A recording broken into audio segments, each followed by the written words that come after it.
Hello everyone, আসসালামু আলাইকুম। আপনারা কেমন আছেন? আশা করি ভালো আছেন। আর আমিও আল্লাহর রহমতে বেশ ভালো আছি।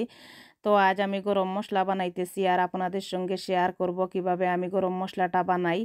আর আমার গরম মশলাটা শেষ হয়ে গিয়েছে আর রমজানও এসেই গেছে। তো ভাবলাম রমজান মাস যেহেতু এসেই গেছে, তাহলে আমি গরম মশলাটা বানিয়ে রাখি। আর রমজান মাসে আসলে একটু বেশিই লাগে গরম মশলাটা।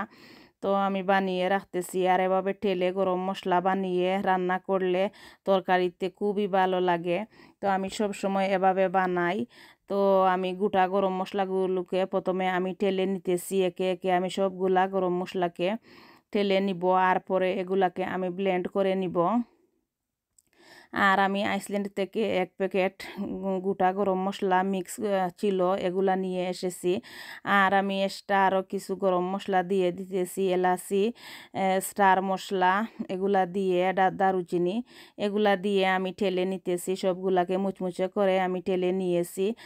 টালা হয়ে গিয়েছে, এখন আমি নামিয়ে নিলাম। আর নামিয়ে ঠান্ডা করে নিব। আর পরে আমি ব্লেন্ড করে নিব। আর আমি গোটা ধনিয়া দিয়ে দিয়েছি, আর জিরা, ধনিয়া, আর শাহি জিরা, মৌরি, এগুলা দিয়ে আমি সব ধরনের গরম মশলা যেগুলা আমরা তরকারিতে ইউজ করি, তো সব ধরনের গোটা গরম মশলা আমি নিয়ে নিয়েছি আর মুচমুচে করে ভেজে নিয়েছি। নিয়ে এখন আমি এগুলাকে ব্লেন্ড করে নিব। আর কিনা গরম মশলার চেয়ে হাত দিয়ে এভাবে গরম মশলা বানালে খুবই ভালো লাগে। তো আমি সব সময় এভাবে বানিয়ে মশলাটা তারপরে রান্না করি, আমার কাছে খুবই ভালো লাগে।